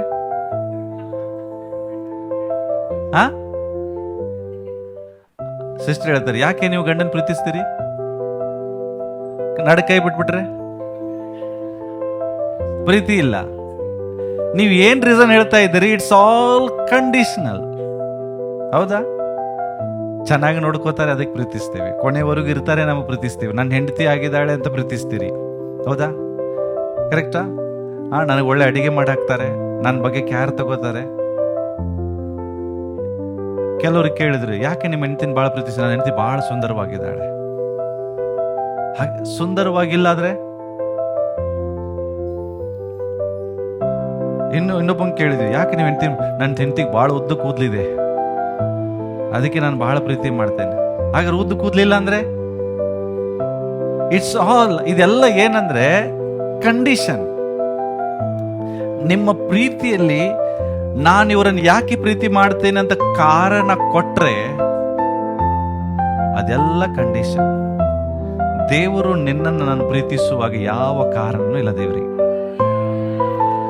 ಏನು ಕಾರಣ ಇಲ್ಲ. ಯಾಕೆ ದೇವರಿಗೆ ಪ್ರೀತಿ ಮಾಡ್ತೇನೆ ಕೇಳಿದ್ರೆ ದೇವರ ಕಾರಣ ಕೊಡೋದಿಲ್ಲ. Because it's a unconditional love. ಷರತ್ತು ತಕರಾರುಗಳು ಇಲ್ಲದೆ ಇರುವಂತ ಪ್ರೀತಿ. ಯಾವಾಗ ಎಲ್ಲ ನೀವು ನಿಮ್ಮ ಪ್ರೀತಿಯಲ್ಲಿ ಒಂದು ಕಾರಣ ಇದೆ ತಿಳ್ಕೊಂಡ್ಬಿಡ್ರಿ, ಅವಾಗ ನಿಮ್ಮ ಪ್ರೀತಿ ನಿಜವಾದ ಪ್ರೀತಿ ಅಲ್ಲ, ಅದು ಕಂಡೀಷನಲ್.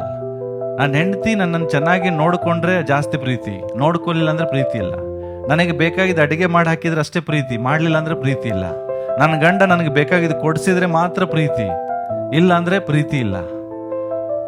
ತಾಯಿ ಮಗ ತಾಯಿನ ಪ್ರೀತಿ, ತಾಯಿ ಚೆನ್ನಾಗಿ ನೋಡ್ಕೊಂಡ್ರೆ ಮಾತ್ರ ಪ್ರೀತಿ, ಮಗ ಚೆನ್ನಾಗಿ ನೋಡ್ಕೊಂಡ್ರೆ ಮಾತ್ರ ಪ್ರೀತಿ. ಇವೆಲ್ಲ ಕಂಡೀಷನ್. ಆದ್ರೆ ನನ್ನ ದೇವರು, ನಿನ್ನ ದೇವರು ನಿನ್ನಿಂದ ನನ್ನಿಂದ ಯಾವುದೇ ಎಕ್ಸ್ಪೆಕ್ಟೇಷನ್ಸ್ ಇಲ್ಲದೆ ದೇವರು ನಿನ್ನನ್ನ ಪ್ರೀತಿಸಿದ್ರು. ಏನ್ ಹೇಳ್ರಿ? ಇಲ್ಲಿ ನೋಡ್ರಿ, ಬಿಲ್ಲಿ ಗ್ರಾಮ್ ಅವ್ರ ಒಂದು ಮಾತಿದೆ, where there is a reason there is a condition. ಎಲ್ಲಿ ಕಾರಣ ಇರ್ತದೋ ಅಲ್ಲಿ ಷರತ್ ಇರ್ತದೆ. ನಾನು ನನ್ನ ಹೆಂಡ್ತಿನ ಇದಕ್ಕಾಗಿ ಪ್ರೀತಿಸ್ತೇನಂತ ಜಸ್ಟ್ ಒಂದು ಸಣ್ಣ ಕಾರಣ ಕೊಟ್ರೆ ಸಾಕು, ಅಲ್ಲೇನಿದೆ? Condition. Where there is a condition there is an expectations. ಅಂದ್ರೆ ಎಲ್ಲಿ ಷರತ್ ಇರ್ತದೆ ಅಲ್ಲಿಂದ ನಿರೀಕ್ಷೆ ಇರ್ತದೆ. ನನ್ನ ಹೆಂಡ್ತಿ ಹಿಂಗಿರ್ಬೇಕು, ನನ್ನ ಹೆಂಡ್ತಿ ಹಿಂಗೆ ಮಾಡಬೇಕು, ನನ್ನ ಗಂಡ ಹಿಂಗಿರ್ಬೇಕು, ನನ್ನ ಗಂಡ ಹಂಗೆ ಮಾಡಬೇಕು. ನಿರೀಕ್ಷೆ ಜಾಸ್ತಿ ಇರ್ತದೆ. ಒಂದು ವೇಳೆ ನಿಮ್ಮ ನಿರೀಕ್ಷೆ ತಕ್ಕಂಗೆ ಅವರು ನಡ್ಕೋಲಿಲ್ಲ ಅಂದ್ರೆ ನಿಮ್ಮ ಪ್ರೀತಿ ಹೋಯ್ತು. ಪ್ರೀತಿ ಏನಾಗಿ ಸ್ಟಾರ್ಟ್ ಆಗ್ತದೆ? ಅಪೋಸಿಟ್ ಆಗ್ಲಿಕ್ಕೆ ಸ್ಟಾರ್ಟ್ ಆಗ್ತದೆ. ತಿಳ್ಕೊಡ್ರಿ, ಇವತ್ತು ಬಹಳ ಜನ ತುಂಬಾ ಕುಟುಂಬದಲ್ಲಿ ಪ್ರೆಷರ್. ಯಾಕೆ? ನಿರೀಕ್ಷೆ ಜಾಸ್ತಿ. ಗಂಡನಿಂದ ಹೆಂಡತಿ ವಿಷಯದಲ್ಲಿ ಬಹಳ ನಿರೀಕ್ಷೆ, ಹೆಂಡತಿಗೆ ಗಂಡನಿಂದ ತುಂಬಾ ನಿರೀಕ್ಷೆ. ಈ ನಿರೀಕ್ಷೆ ಇರುವುದರಿಂದ ಕುಟುಂಬದ ಒಳಗಡೆ ಸಮಾಧಾನ ಇಲ್ಲ, ಸಂತೋಷ ಇಲ್ಲ. ಯಾಕೆ ಗೊತ್ತಾ? ಒಂದು ವಿಷಯ ಹೇಳಿಕ್ಕೆ ಇಷ್ಟಪಡ್ತೀನಿ. ಯಾವಾಗ ಮನುಷ್ಯನಲ್ಲಿ ನಿರೀಕ್ಷೆಗಳು ಹೆಚ್ಚಾಗ್ತದೋ ಆ ನಿರೀಕ್ಷೆ ಮನುಷ್ಯನ ಜೀವಿತದಲ್ಲಿ ನಿರೀಕ್ಷೆ ಪಟ್ಟಂಗೆ ಆಗದಿದ್ರೆ ಡಿಸಪಾಯಿಂಟ್ಮೆಂಟ್ಗಳು ಬರಕ್ಕೆ ಸ್ಟಾರ್ಟ್ ಆಗ್ತದೆ. ಡಿಸಪಾಯಿಂಟ್ಮೆಂಟ್ಗೆ ಏನಂತಾರೆ? ನಿರಾಶೆ. ಅವನ ಲೈಫಲ್ಲಿ ನಿರಾಶೆ ಬರ್ತದೆ. ನಿರಾಶೆ ಬಂದ ತಕ್ಷಣವೇ ಅವನ ಸಂಬಂಧದಲ್ಲಿ ಒಡಕು ಬರ್ಲಿಕ್ಕೆ ಸ್ಟಾರ್ಟ್ ಆಗ್ತದೆ. ಅರ್ಥ ಆಗ್ತದೆ? ತಿಳ್ಕೊಡ್ರಿ, ಕಾರಣದಿಂದ ನಿನ್ನ ಪ್ರೀತಿಯಲ್ಲಿ ಕಾರಣ ಇದ್ರೆ ಕಂಡೀಷನ್ಸ್ ಬರೋದಕ್ಕೆ ಸ್ಟಾರ್ಟ್ ಆಗ್ತದೆ. ಕಂಡೀಷನ್ ಹಾಕಕ್ಕೆ ಚಾಲೂ ಮಾಡ್ತೀರಿ. ನೀನು ಹಿಂಗಿರ್ಬೇಕು, ನೀನು ಹಂಗೆ ಬರ್ಬೇಕು, ನೀನು ಅದು ಮಾಡ್ಬೇಕು, ಇದು ಮಾಡ್ಬೇಕು, ಈ ಬಟ್ಟೆ ಹಾಕೋಬೇಕು. ಕಂಡೀಷನ್ ಇದ್ದಾಗ ಆಟೋಮೆಟಿಕ್ ಆಗಿ ಅವರಿಂದ ನಿಮಗೆ ಏನಾಗ್ತದೆ? ನಿರೀಕ್ಷೆ ಸ್ಟಾರ್ಟ್ ಆಗ್ತದೆ. ನನ್ನ ಹೆಂಡತಿ ಹಿಂಗೆ ಇರಬೇಕು, ನನ್ನ ಗಂಡ ಹಿಂಗೆ ಇರಬೇಕು, ನನಗೆ ಈ ತರ ಮಾಡಬೇಕು. ಒಂದ್ ವೇಳೆ ಅವ್ರು ಮಾಡ್ಲಿಲ್ಲ ಅಂದ್ರೆ ಆ ಎಕ್ಸ್ಪೆಕ್ಟೇಷನ್, ನಿರೀಕ್ಷೆ ನಿಮಗೆ ನಿರಾಶೆಗೆ ತಗೊಂಡೋಗ್ತದೆ. ಆ ನಿರಾಶೆ ಆದಾಗ ಕುಟುಂಬದಲ್ಲಿ, ಸಂಬಂಧಗಳಲ್ಲಿ ಬಿರುಕುಗಳು ಉಂಟಾಗ್ತವೆ. ಅದರ್ಥ ಏನು? ಹಾಗಾದ್ರೆ ದೇವರು ನನ್ನ ಪ್ರೀತಿಯಲ್ಲಿ ಎಂದಿಗೂ ಬಿರುಕು ಯಾಕೆ ಕಾಣ್ತಾ ಇಲ್ಲ ಅಂದ್ರೆ, ದೇವರು ನನ್ನಿಂದ ಏನನ್ನು ನಿರೀಕ್ಷಿಸ್ತಾ ಇಲ್ಲ. ದೇವರು ಯಾವ ಕಾರಣವನ್ನು ಹುಡುಕ್ತಾ ಇಲ್ಲ. ಕಾರಣ ಹುಡುಕಿದ್ರು ಒಂದೂ ಸಿಗುವುದಿಲ್ಲ. ದೇವರಿಗೆ ಸಿಗ್ತದ? ದೇವರು ನಿಮ್ಮನ್ನು ಪ್ರೀತಿಸ್ಲಿಕ್ಕೆ ಏನಾದ್ರೂ ಕಾರಣ ಹುಡುಕಿದ್ರೆ ಏನ್ ಸಿಗ್ತದೆ ಹೇಳ್ರಿ? ದೇವರಿಗೆ ಒಂದು ಕಾರಣ ಸಿಗುವುದಿಲ್ಲ. ಅದಕ್ಕಾಗಿ ದೇವರು ಏನ್ ಮಾಡುವುದಿಲ್ಲ? ಕಾರಣ ಹುಡುಕುವುದಿಲ್ಲ. ಅದಕ್ಕೋಸ್ಕರ ಲವ್, ಪ್ರೀತಿಸುವಂಥದ್ದು, ಇದು ನಿನ್ನ ಸಮರ್ಪಣೆ ಮಾಡಿಕೊಳ್ಬೇಕಾದಂಥದ್ದು ಡಿಸಿಷನ್. ಎಲ್ಲಿ ಪ್ರೀತಿ ಇರ್ತದೋ ಅಲ್ಲಿ ಕಾಳಜಿ ಇರ್ತದೆ. ದೇವರು ನಿನ್ನನ್ನು ಪ್ರೀತಿಸುವುದರಿಂದ ದೇವರು ನಿನ್ನನ್ನು ಕಾಳಜಿ ವಹಿಸ್ತಾನೆ. ಅಗಾಪೆ ಲವ್. ಎಲ್ಲಿ ಅಗಾಪೆ ಲವ್ ಇರುತ್ತೋ ಅಲ್ಲಿ ಏನಿರ್ತದೆ? ಆಟೋಮೆಟಿಕ್ ಆಗಿ ಕಾಳಜಿ. ಕಾಳಜಿ ಅಂದ್ರೆ ಏನ್ ಹೇಳ್ರಿ? ಇಂಗ್ಲಿಷಲ್ಲಿ ಏನಂತ ಕರೀತಾರೆ ಕಾಳಜಿಗೆ? ಕೇರ್ ಅಂದ್ರೆ ಏನು? ಕೇರ್.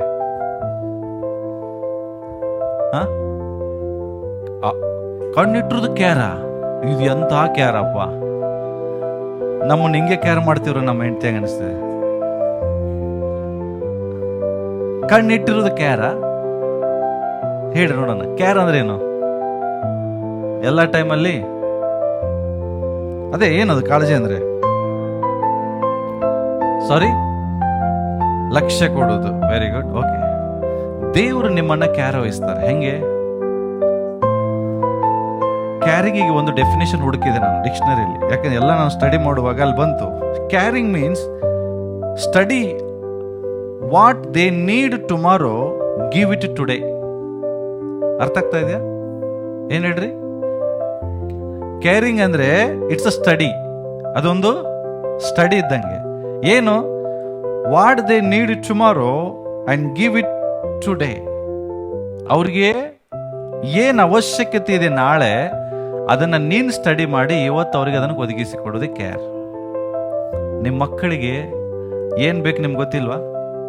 ತಂದೆ ಆದವನ್ ಏನ್ ಮಾಡ್ತಾನೆ? ಅದನ್ನ ಸ್ಟಡಿ ಮಾಡ್ತಾನೆ, ಅದನ್ನ ಇವತ್ತೇ ಆತನಿಗೆ ಒದಗಿಸಿ ಕೊಡ್ತಾನೆ. It's a care. ಹೌದಲ್ಲ? ನನ್ನ ಮಕ್ಕಳಿಗೆ ಏನ್ ಬೇಕು, ಮಕ್ಕಳಿಗಿಂತ ಚೆನ್ನಾಗಿ ತಂದೆ ಗೊತ್ತಿರ್ತದೆ. ಹಾಗೆ ದೇವರು ನಿನ್ನನ್ನು ಪ್ರೀತಿಸ್ತಾ ಇರೋದು ಹೆಂಗಂದ್ರೆ ತನ್ನ ಕಾಳಜಿಯಿಂದ. ದೇವರಿಗೆ ನಿನ್ನ ಅವಶ್ಯಕತೆಗಳು ಗೊತ್ತಿದೆ.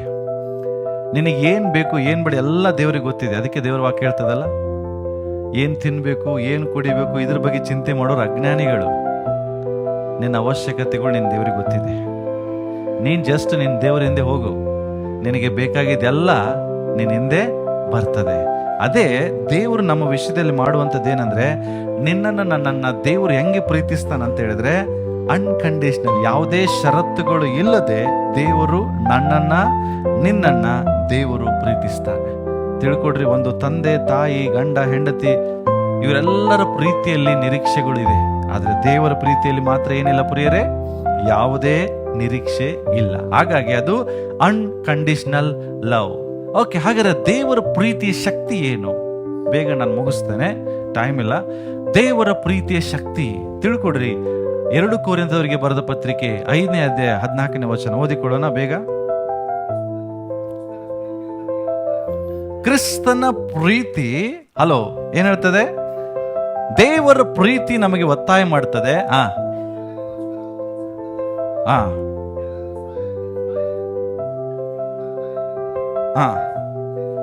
ಸಿ, ಇಂಗ್ಲಿಷ್ ಅಲ್ಲಿ ಬರ್ತದೆ, for the love of Christ compels us because we thus judge that if any one died for all then we all are died. ನಾವು ನಮಗೋಸ್ಕರ ಯೇಸು ಕ್ರಿಸ್ತನು ಸತ್ತದ್ದರಿಂದ ಬೈಬಲ್ ಹೇಳ್ತದೆ ನಾವೆಲ್ಲರೂ, ನಿಮಗೆ ಗೊತ್ತಾ, ಪ್ರಶ್ನೆ ಹಾಕಿದ್ದೇನೆ, ಡು ಯು ನೋ ಯೇಸು ಶಿಲ್ಬೆ ಮೇಲೆ ಯಾರಿಗೆ ಹಾಕಿದ್ದಾರೆ? ಶಿಲ್ಬೆ ಮೇಲೆ ಯಾರು ಹಾಕಿದ್ರು? ಜೋರಾಗಿ ಹೇಳ್ರಿ, ಶಿಲ್ಬೆ ಮೇಲೆ ಯಾರಿಗೆ ಹಾಕಿದ್ರು? ಬಟ್ ದೇವ್ರ ವಾಕ್ಯ ಹೇಳ್ತಾ ಇದೆ, ಶಿಲುಬೆ ಮೇಲೆ ಯೇಸುಗೆ ಹಾಕ್ಲಿಲ್ಲ, ನಿನ್ನನ್ನು ಆಲ್ರೆಡಿ ಅಲ್ಲಿ ಹಾಕಿದ್ರು. ಅರ್ಥ ಆಗ್ತಿಲ್ವಾ ನಾ ಹೇಳಿದ್ದು? ಏನ್ ಹೇಳ್ತದಲ್ಲಿ? ಒಬ್ಬನು ಸತ್ತದ್ದರಿಂದ ಎಲ್ಲರೂ ಸತ್ತಂತಾಯಿತು. ಅಲೋ, ದೇವರ ಪ್ರೀತಿಯ ಶಕ್ತಿ ಅರ್ಥ ಮಾಡ್ಕೊಡ್ರಿ. ಯೇಸು ಕ್ರಿಸ್ತನನ್ನು ಶಿಲುಬೆಗೆ ಹಾಕಿದಾಗ ಯೇಸು ಏನದ ಅರ್ಥ? ಶಿಲುಬೆ ದೃಶ್ಯ ಏನ್ ಗೊತ್ತಾ? ಪಾಪದ ಪ್ರಾಯಶ್ಚಿತ್ತ. ಹೇಳ್ರಿ ಎಲ್ರಿ, ಹೇಳ್ರಿ. ಶಿಲುಬೆ ಅಂದ್ರೇನು? ಪಾಪದ ಪ್ರಾಯಶ್ಚಿತ್ತ. ಈಗ ಯೇಸು ಕ್ರಿಸ್ತರು ಶಿಲುಬೆ ಮೇಲಿದ್ದಾರೆ. ಯಾಕೆ? ಎಲ್ಲರ ಪಾಪಗಳಿಗಾಗಿ, ಪ್ರಾಯಶ್ಚಿತ್ತಕ್ಕಾಗಿ.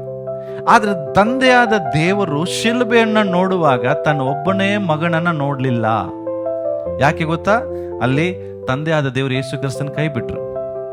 ಅದರ್ಥ ಶಿಲುಬೆ ಮೇಲೆ ಯೇಸು ಯಾರನ್ನು ನೋಡ್ತಾ ಇದ್ದಾರೆ? ನಿನ್ನನ್ನು ನೋಡ್ತಾ ಇದ್ದಾರೆ. ಅಂದ್ರೆ ನೀನು ಮಾಡಿದ ಎಲ್ಲ ಪಾಪಕ್ಕೆ ನೀನು ಆಲ್ರೆಡಿ ಪ್ರಾಯಶ್ಚಿತ್ತ ಪಟ್ಟಿದ್ದೀಯಾ. ಶಿಲುಬೆಗೆ ನಿನ್ನನ್ನು ಹಾಕಿದ್ದಾರೆ ಅಂದ್ರೆ ನಿನಗೇನಾಗಿದೆ? ಬಿಡುಗಡೆ. ಅಲ್ಲೆಲ್ಲೂಯ್ಯ.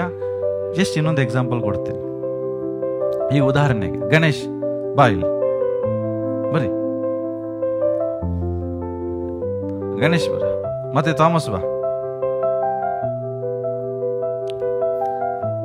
ಬರೀ. ಓಕೆ, ಈಗ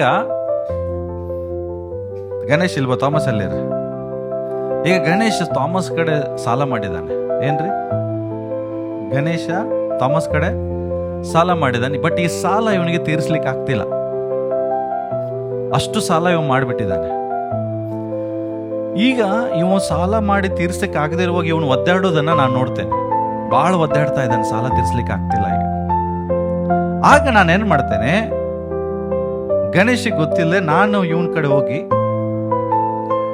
ಗಣೇಶನ ಸಾಲ ಎಷ್ಟಿದೆ ಅಂತ ಕೇಳಿ ನಾನೇನ್ ಮಾಡ್ತೀನಿ, ಎಲ್ಲ ಸಾಲವನ್ನ ತೀರಿಸಿ ಗಣೇಶನ ಹೆಸರಿನಲ್ಲಿರುವಂತ ಸಾಲವನ್ನು ತೀರಿಸಿ ಸೈನ್ ಹಾಕಿಸ್ಕೋತೇನೆ.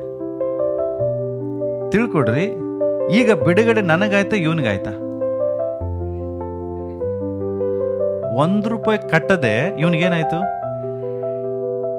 ಸಾಲ ಈಗ ಇವನು ನಂದು ಮನ್ನಾ ಮಾಡ್ತಾ ಇದ್ದಾನೆ, ಇವ್ರದ್ದು ಮನ್ನಾ ಮಾಡ್ತಾ ಇದ್ದಾನೆ. ಇವ ₹1 ಕಟ್ಟಿಲ್ಲ, ಆದ್ರೂ ಗಣೇಶ್ ಏನಾದ? ಈಗ ಫ್ರೀ, ಬಿಡುಗಡೆ ಆದ. ಯಾಕೆ? ಇವನ್ ಸಾಲ ನಾನು ತೀರ್ಸಾಯ್ತು. ಅರ್ಥ ಆಗ್ತಾ ಇದೆಯಾ? ಹಾಗೆ ನಾನು ನೀನು ಎಲ್ಲರೂ ಪಾಪ ಮಾಡಿ ಸಾಲದಲ್ಲಿದ್ವಿ. ನಮ್ಮೆಲ್ಲರ ಪಾಪಗಳ ಲಿಸ್ಟ್ ಪಟ್ಟಿ ಪರಲೋಕದಲ್ಲಿತ್ತು. ಆದ್ರೆ ಯೇಸು ಕ್ರಿಸ್ತರು ಏನ್ ಮಾಡಿದ್ರು? ನೀನು ಹುಟ್ಟುವುದಕ್ಕಿಂತ ಮುಂಚೆ ನೀನು ಮಾಡಿದ ಎಲ್ಲಾ ಸಾಲಗಳನ್ನ ಅವರು ಶಿಲುಬೆ ಮೇಲೆ ಹೋಗಿ ತೀರಿಸಿದ್ರು. ಅರ್ಥ ಆಯ್ತಾ? ಸಾಲ ನಾ ತೀರಿಸ್ಲಿಲ್ಲ, ನೀವು ತೀರಿಸ್ಲಿಲ್ಲ, ಬಟ್ ಬಿಡುಗಡೆ ನಮಗಾಯ್ತು. ಕಷ್ಟ ನಾನ್ ಪಡ್ಲಿಲ್ಲ, ನೀನ್ ಪಡ್ಲಿಲ್ಲ, ಬಟ್ ಬಿಡುಗಡೆ ನನಗಾಯ್ತು. ಇದನ್ನ ಮಾಡಿದವರು ಯೇಸು ಕ್ರಿಸ್ತರು. ನಿನಗೆ ಗೊತ್ತಿಲ್ಲ, ಹೋಗ್ರಿ, ನಿಮಗೆ ಗೊತ್ತಿಲ್ಲದೆ ದೇವರು ನಿನ್ನ ಪಾಪ ಎಂಬ ಸಾಲದಿಂದ ನಿಮ್ಮನ್ನು ಬಿಡಿಸಿದರು. That's a power of God's love. ಇದು ಯೇಸು ಕ್ರಿಸ್ತನ ಒಂದು ಪ್ರೀತಿಯ ಶಕ್ತಿ. ಅರ್ಥ ಆಗ್ತಾ ಇದೆ ನಿಮಗೆ? ಅರ್ಥ ಆಗ್ತಾ ಇದೆ? ಸೊ ಇಲ್ಲಿ ಏನ್ ಹೇಳ್ತಾ ಇದ್ದಾರೆ? ಪೌಲ್ ಏನ್ ಹೇಳ್ತಾ ಇದ್ದಾನೆ? ನಿನಗೆ ಗೊತ್ತಾ, ನೀನು ಸಹ ಶಿಲುಬೆಗೆ ಹಾಕಿಸಲ್ಪಟ್ಟವನಾಗಿದ್ದಿ ಕ್ರಿಸ್ತನೊಟ್ಟಿಗೆ. ನೆಕ್ಸ್ಟ್ ವಚನ ಓದೋಣ, 15ನೇ ವಚನ, ಮುಂದಿನ ವಚನ. ಬೇಗ ಮುಗಿಸ್ತೇನೆ, 5 ನಿಮಿಷ. ಯಾರಿಗೆ ದೇವರ ಪ್ರೀತಿ ಅರ್ಥ ಆಯ್ತು? ಎಷ್ಟು ಜನರಿಗೆ ಅರ್ಥ ಆಯ್ತು?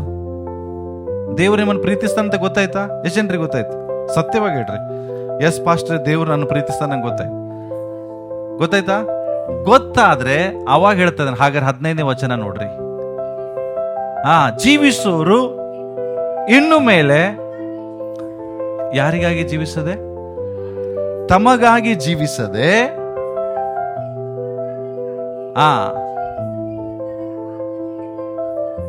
ಅಲೋ, ಯೇಸು ಕ್ರಿಸ್ತನು ಎಲ್ಲರಿಗೋಸ್ಕರ ಯಾಕೆ ಸತ್ತ ಗೊತ್ತಾ? If you believe that Jesus died for you, ಒಂದು ವೇಳೆ ನೀನು ನಂಬುವುದಾದ್ರೆ ಯೇಸು ಕ್ರಿಸ್ತ ನಿನಗಾಗಿ ಸತ್ತನು, ನಂಬ್ತೀರಾ? And you are living now because he died. ಇವತ್ತು ನೀವು ಜೀವಿಸ್ತಾ ಇರೋದೇ ಆತನ ಸತ್ತಿದ್ದಕ್ಕಾಗಿ. ನಂಬ್ತೀರಾ? ಎಷ್ಟು ಜನ ನಂಬ್ತೀರಿ? ಒಂದು ವೇಳೆ ಯೇಸು ಕ್ರಿಸ್ತ ನಿನಗಾಗಿ ಸತ್ತಿದ್ದಾನೆ, ಇವತ್ತು ನೀನು ಬದುಕಿರುವುದೇ ಆತನ ಸತ್ತಿದ್ದಕ್ಕಂತ ನೀನು ನಂಬುವುದಾದ್ರೆ ಇನ್ನು ಮುಂದೆ ನಿನಗಾಗಿ ನೀನು ಜೀವಿಸಬೇಡ ಅಂತ ಪೌಲ್ ಹೇಳ್ತಾನೆ. ಏನ್ ಹೇಳ್ತಾನೆ? ಜೀವಿಸೋನು ಇನ್ನು ಮೇಲೆ, ಜೋರಾಗಿ ಎಲ್ಲರೂ ಓದೋಣ, ಜೀವಿಸೋನು ಇನ್ನು ಮೇಲೆ ತಮಗಾಗಿ ಜೀವಿಸದೆ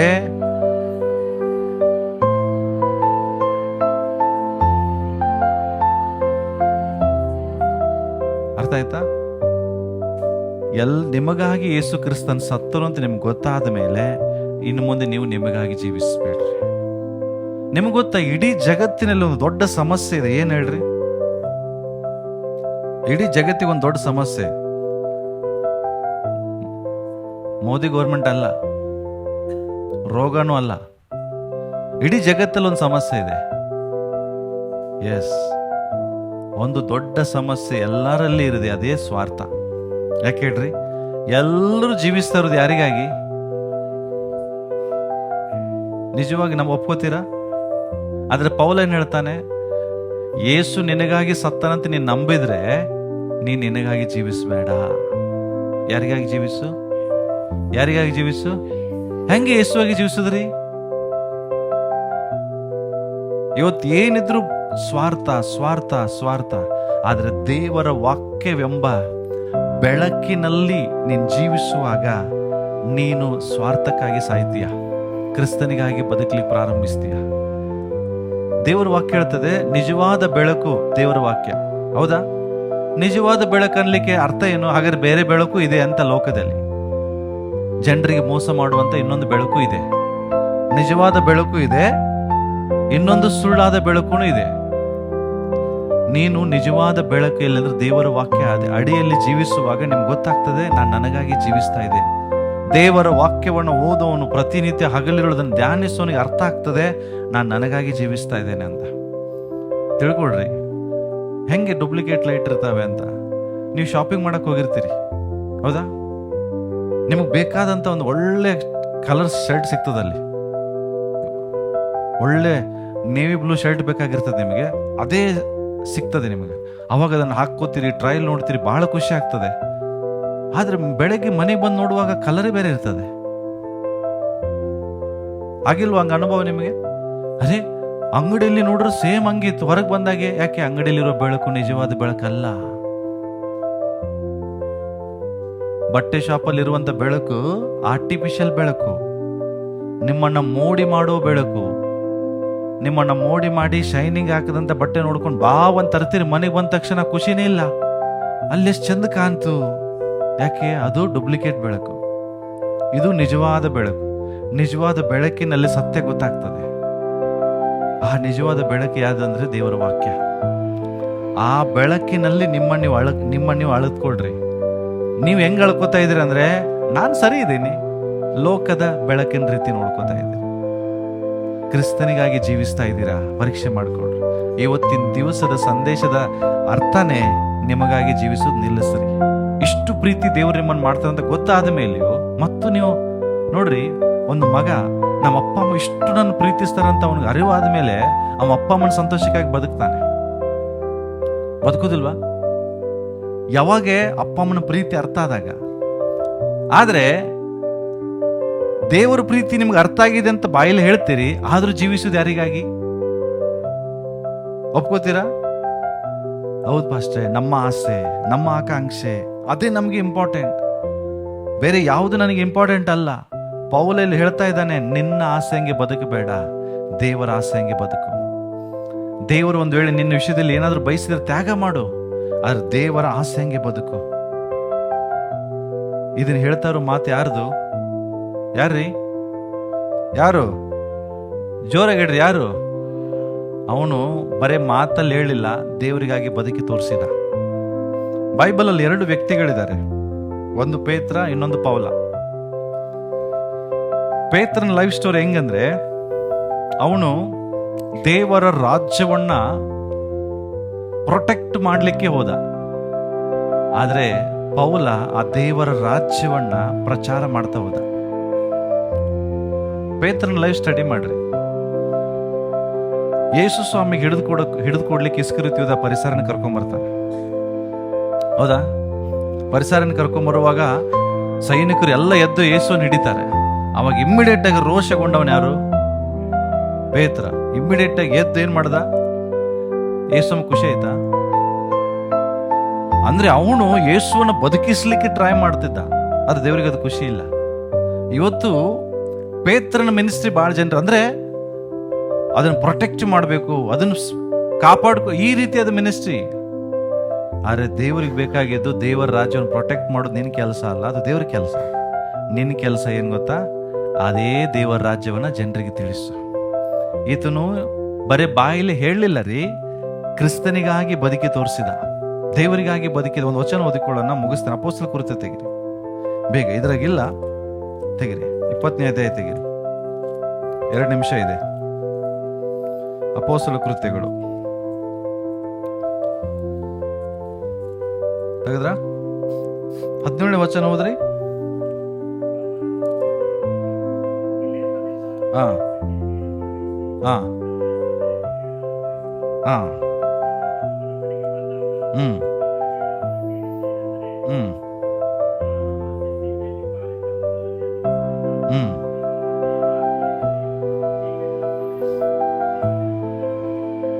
ಹ್ಮ್ ಹ್ಮ್ ಹ್ಮ್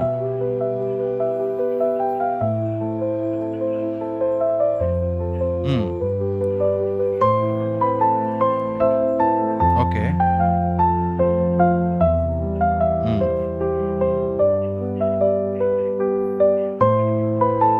ಹ್ಮ್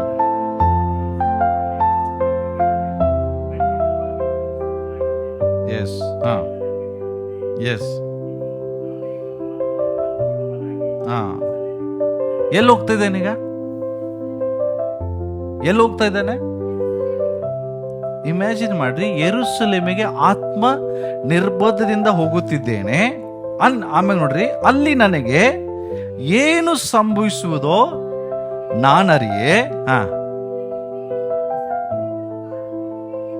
ಹಾ ಹಾ ಹಾ ಓಕೆ.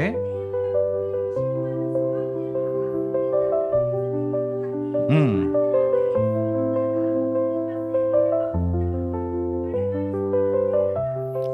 ಸಾಕ್ರಿ. ಇಲ್ಲಿ ಏನ್ ಹೇಳ್ತಾ ಇದ್ದೇನೆ ನಾನು, ಅವನು ಎಲ್ಲಿ ಹೋಗ್ತಾ ಇದ್ದಾನೆ? ಯೆರೂಸಲೇಮ್. ಯೆರೂಸಲೇಮ್ ಅನ್ನೋದು ಈಗ ಸುವಾರ್ತೆಗೆ ಭಯಂಕರ ವಿರೋಧವಾದಂತ ಸ್ಥಳ. ಆದ್ರೆ ಅದೇ ಯೆರೂಸಲೇಮಿನಲ್ಲಿ ಅಪೊಸ್ತಲರಿದ್ದಾರೆ. ಪೇತ್ರ ಅಲ್ಲೇ ಇದ್ದಾನೆ, ಯೋಹಾನ ಅಲ್ಲೇ ಇದ್ದಾನೆ. 11 ಜನ ಅಪೊಸ್ತಲರು ಅನಿಸ್ಕೊಂಡವ್ರೀಗ ಅಲ್ಲಿ ಒಟ್ಟಾಗಿದ್ದಾರೆ. ಆದ್ರೆ ಇವೇನ್ ಹೇಳ್ತಾ ಇದ್ದೇನೆ, ನನಗೆ ಸುವಾರ್ತೆ ಸಾರುವುದಕ್ಕೆ ಮತ್ತೆಲ್ಲಿ ಹೋಗ್ತಾ ಇದ್ದೇನೆ? ಆದ್ರೆ ಅರ್ಥ ಅಲ್ಲಿ ಇವರು ಇದ್ದಾರೆ, ಆದ್ರೆ ಇವನ್ ಯಾಕೆ ಅಲ್ಲಿ ಹೋಗ್ತಾ ಇದ್ದಾನೆ? ಕಾರಣ ಅವ್ರು ಯಾರು ಈಗ ಸುವಾರ್ತೆ ಸಾರುವುದಿಲ್ಲ, ಎಲ್ಲ ಕಂಫರ್ಟ್ ಆಗಿ ಒಂದ್ ಕಡೆ ಕೂತ್ಕೊಂಡ್ಬಿಟ್ಟಿದ್ದಾರೆ. ಬಟ್ ಈತನಿಗೆ ಬಂದ ದರ್ಶನದ ಪ್ರಕಾರ ಸಾವಾಗ್ಲಿ ನೋವಾಗ್ಲಿ ಎಂತ ವಿರೋಧಗಳಿದ್ರೂ ಸಹ ಸುವಾರ್ತೆ ಸಾರುವುದನ್ನು ನಿಲ್ಲಿಸ್ತಿಲ್ಲ. ಅದೇ ಈ ವಚನದ ಅರ್ಥ. ಜೀವಿಸುವನು ಇನ್ನು ಮೇಲೆ ತನಗಾಗಿ ಜೀವಿಸಿದೆ. ಕ್ರಿಸ್ತನ ಪ್ರೀತಿ ಅವನನ್ನು ಒತ್ತಾಯಪಡಿಸ್ತಾ ಇದೆ, ನಿನಗಾಗಿ ಜೀವಿಸಬೇಡ, ನಿನಗಾಗಿ ಜೀವಿಸಬೇಡ, ನೀ ನನಗಾಗಿ ಜೀವಿಸು. ಅವನು ಹೇಳ್ತಾ ಇದ್ದಾನೆ.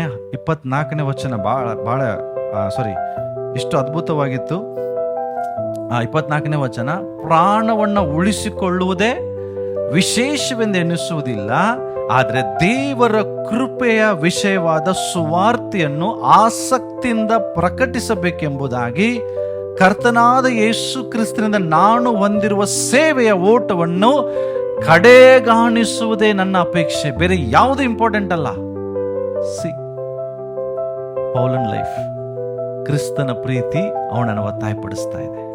ಸೊ ದಯಮಾಡಿ ಪ್ರಿಯರೇ, ಇವತ್ತು ಮಾರ್ಚ್ 16 ಯೋಹಾನ 3:16 ಬಗ್ಗೆ ನಿಮಗೆ ಪ್ರಸಂಗ ಮಾಡಿವೆ. ದೇವರು ನಿಮ್ಮನ್ನು ಎಷ್ಟು ಪ್ರೀತಿಸ್ತಾನಂತ ನಿಮಗೆ ತಿಳಿಸಿದ್ದೇವೆ. ಇವತ್ತು ಮಲಗೋದ್ರ ಒಳಗಡೆ ಆ ಪ್ರೀತಿಯನ್ನು ಒಬ್ಬರಿಗಾದ್ರೂ ಹಂಚ್ರಿ. ದೇವರು ನಿಮ್ಮನ್ನು ಬಹಳ ಪ್ರೀತಿಸ್ತಾನೆ ಬ್ರದರ್. ನಿನಗಾಗಿ ಯೇಸು ಪ್ರಾಣ ಕೊಟ್ಟಿದ್ದಾನೆ. ನಿನ್ನ ಪಾಪಗಳನ್ನೆಲ್ಲ ಆತನು ಹೊತ್ತುಕೊಂಡಿದ್ದಾನೆ. ನಿನ್ನನ್ನು ಆತನು ಬಿಡುಗಡೆಗೊಳಿಸಿದ್ದಾನೆ. ಒಬ್ಬರಿಗಾದರೂ ಹೇಳ್ರಿ, ಇವತ್ತಿನ ಉದ್ದೇಶನೇ ಜಗತ್ತಿಗೆ ಕ್ರಿಸ್ತನ ಪ್ರೀತಿಯನ್ನು ಸಾರೋದು. ವಾಕ್ಯವನ್ನು ಕೇಳಿ ಮನೆಗೆ ಹೋಗಿ ಊಟ ಮಾಡಿ ಹೊಚ್ಕೊಂಡು ಮಲಗಬೇಡ್ರಿ. ದೇವರ ಪ್ರೀತಿಯನ್ನು ಸಾರಿ. ಅವ್ನು ನೋಡ್ರಿ, ಪ್ರಾಣ ಉಳಿಸ್ಕೊಳ್ಳೋದು ನನಗೆ ಇಂಪಾರ್ಟೆಂಟ್ ಅಲ್ರಿ. 21ನೇ ಅಧ್ಯಾಯಕ್ಕೆ ನೀವು ಬರುವುದಾದ್ರೆ ಅವನನ್ನು ಕಳಿಸ್ಲಿಕ್ಕೆ ಜನ ಅಳ್ತಾ ಇದ್ದಾರೆ. ನೀನು ಹೋಗ್ಬೇಡ ಯೆರೂಸಲೇಮಿಗೆ, ಹೋಗ್ಬೇಡ ಯೆರೂಸಲೇಮಿಗೆ. ನೋಡ್ರಿ 21ನೇ ಅಧ್ಯಾಯದಲ್ಲಿ 11 ಓದ್ರಿ.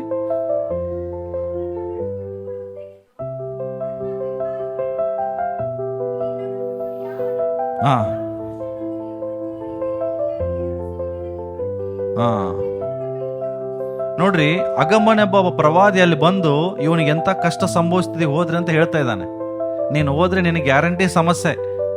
ನಿಮಗೆ ಯಾರಾದ್ರೂ ಹಿಂಗೆ ಹೇಳಿದ್ರು ಓದ್ತೀರಾ? ನೀನು ಇವತ್ತು ಯಾರಿಗಾರು ಸುವಾರ್ತೆ ಹೇಳಕ್ಕೋರೆ ಏನು ಒಳಗೆ ಹಾಕ್ತಾರಂತ ನಾನು ಹೇಳಿದ್ರೆ ಹೋಗ್ತೀರಾ? ಆದ್ರೆ ಇವನಿಗೆ ಡೈರೆಕ್ಟ್ ಒಬ್ಬ ಪ್ರವಾದಿ ಬಂದು ಹೇಳ್ತಾ ಇದ್ದಾನೆ, ನಿನ್ನನ್ನು ಹೆಂಗೆ ಎಳ್ಕೊಂಡು ಹೋಗ್ತಾರೆ ಜನ ಅಂತ. ಹಿಂಗೆ ಹೇಳುವಾಗ ಈ ಮಾತನ್ನು ಕೇಳಿದಂತ ಆ ಸ್ಥಳದವರು 12ನೇ ಅಧ್ಯಾಯದಲ್ಲಿ ನೀನ್ ಯೆರೂಸಲೇಮಿಗೆ ಹೋಗ್ಬೇಡ, ನೀನ್ ಯೆರೂಸಲೇಮಿಗೆ ಹೋಗ್ಬೇಡ ಅಂತ ಕೈಕಾಲು ಹಿಡಿತಾ ಇದ್ದಾರೆ. ನೋಡ್ರಿ, ನೀನು ಹೋದ್ರೆ ಕಷ್ಟ ಇದೆ ಅಂತ ಗೊತ್ತಾದ ಮೇಲೆ ಜನ ಬಿಡ್ತಾ ಇಲ್ಲ. ನನ್ನ ಸಭಿಕರು ತುಂಬಾ ಪ್ರೀತಿಸೋದ್ರಿಂದ ಅವ್ನಿಗೆ ಹೇಳ್ತಾ ಇದ್ರೆ, ಡೋಂಟ್ ಗೋ, ಹೋಗ್ಬೇಡ ಹೋಗ್ಬೇಡ ಪೌಲ. ಅವಾಗ 13ನೇ ವಚನದಲ್ಲಿ ಪೌಲ ಮಾತಾಡ್ತಾನೆ, ಏನು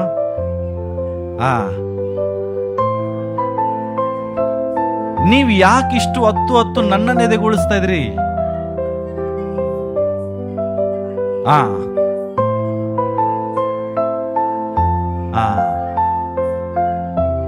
ಹಲೋ, ಈ ಮಾತು ನಿಮ್ದು ಬರ್ಬೋದಾ? ಹೆಂಗೆ ನೋಡ್ರಿ, ಪೌಲ್ ಅವನ್ ಮಾತಾಡುವಾಗಲೇ ನಂಗೆ ಅಳು ಬರ್ತದೆ. ಅವನು ಕೇಳುವಾಗ ಇಷ್ಟು ಕರ್ತನಿಗಾಗಿ ಅವನು ಸಾಯ್ತಾನಂತಲ್ಲಿ ಗೊತ್ತಿದೆ. ಬಟ್ ಅವನು ಹೇಳ್ತಾ ಇದ್ದಾನೆ, ನೀವು ಹತ್ತತ್ತು ನನ್ನನ್ನು ಯಾಕೆ ಎದೆಗೊಳಿಸ್ತೀರಿ? ನಾನು ಸ್ವಾರ್ಥ ಸಾರಕ್ಕೆ ಅಷ್ಟೇ ರೆಡಿ ಅಲ್ಲ, ಕರ್ತನಿಗಾಗಿ ಸಾಯಕ್ಕೂ ರೆಡಿ. ಯಾಕೆ? ಕ್ರಿಸ್ತನ ಪ್ರೀತಿ ನನ್ನನ್ನು ಒತ್ತಾಯ ಮಾಡ್ತಾ ಇದೆ. ಆತನಿಗಾಗಿ ಸಾಯುವುದಕ್ಕೂ ನನಗೆ ಒತ್ತಾಯ ಮಾಡ್ತಾ ಇದೆ. ಇಷ್ಟು ಪ್ರೀತಿ ಯೇಸು ಕ್ರಿಸ್ತನನ್ನು ಮಾಡಿದ್ದಾರೆ. ಅದೇ ಪ್ರೀತಿ ಇವತ್ತು ದೇವರು ನಿನಗೂ ಮಾಡಿದ್ದಾರೆ. ಆದರೆ ನೀನು ಮಾತ್ರ ಕರ್ತನಿಗಾಗಿ ಏನು ಮಾಡಕ್ಕೆ ರೆಡಿ ಇಲ್ಲ. ಸೆಲ್ಫ್ ಸೆಂಟರ್ಡ್, ಸೆಲ್ಫಿಶ್, ಸ್ವಾರ್ಥ. ನನ್ನ ಆಸೆ, ನನ್ನ ಬದುಕು, ನನಗಾಗಿ ಏನ್ ತ್ಯಾಗ ಮಾಡ್ತಾ ಇದ್ರು ದೇವರಿಗಾಗಿ? ಸಾಯ್ಲಿಕ್ಕೂ ನಾನೇನಾಗಿದ್ದೇನೆ, ಸಿದ್ಧನಾಗಿದ್ದೇನೆ ಅಂತ ಹೇಳಿ ಅಲ್ಲಿಂದ ಅವನು ಹೋಗ್ತಾನೆ. ಪ್ರಿಯರೇ, ನಾನು ಹೇಳೋದಿಷ್ಟೇ, ಕ್ರಿಸ್ತನ ಪ್ರೀತಿ ನಿಮಗೆ ಗೊತ್ತಾಗಿದೆ. ಆ ಪ್ರೀತಿ ನಿಮಗೆ ಗೊತ್ತಾದ್ರೆ ನೀವು ನಿಮಗಾಗಿ ಜೀವಿಸೋ ನಿಲ್ಲಿಸ್ರಿ. ಕರ್ತನಿಗಾಗಿ ಏನಾದರೂ ಒಂದು ಮಾಡ್ರಿ. ನಿಮಗೆಲ್ಲ ಬಿಡಂತ ಹೇಳ್ತಾ ಇಲ್ಲ ಪೌಲ, ನಂಗೆ ಎಲ್ಲ ಬಿಟ್ಟು ಹೋಗ್ರಿ ಅಂತ ಹೇಳ್ತಾ ಇಲ್ಲ. ಸಮಯ ಇದ್ದಾಗ ಜನರಿಗೆ ಕ್ರಿಸ್ತನ ಪ್ರೀತಿ ಬಗ್ಗೆ ಹೇಳ್ರಿ. ದೇವರು ನಿಮ್ಮನ್ನು ಪ್ರೀತಿಸ್ತಾರೆ ಬ್ರದರ್. ಯೇಸು ಕ್ರಿಸ್ತ ನಿನ್ನನ್ನು ಪ್ರೀತಿಸ್ತಾರೆ. ನಿನಗಾಗಿ ಆತನು ಪ್ರಾಣ ಕೊಟ್ಟಿದ್ದಾರೆ. ನಿನ್ನ ಪಾಪಗಳನ್ನು ಆತನು ಎಲ್ಲವನ್ನ ಶಿಲುಬೆ ಮೇಲೆ ಹಾಕಿ ಅಳಿಸಿದ್ದಾರೆ. ನೀನು ನಂಬುವುದಾದ್ರೆ ಇವತ್ತು ನಿನಗೆ ಪರಲೋಕ ಕೊಡ್ತಾರೆ. ಇಷ್ಟು ಹೇಳ್ರಿ. ಹೊಡಿತಾರ, ಬಡಿತಾರ, ಮಾತು ಬಿಡ್ತಾರ, ಟೆನ್ಷನ್ ಮಾಡಬೇಡ್ರಿ. ಪರಲೋಕ ನಿಮ್ಮ ನೋಡಿ ಸಂತೋಷ ಪಡ್ತದೆ. ಓಕೆ, ನಾವು ಎದ್ದು ನಿಂತ್ಕೊಂಡು ಪ್ರಾರ್ಥನೆ ಮಾಡಿಕೊಳ್ಳೋಣ.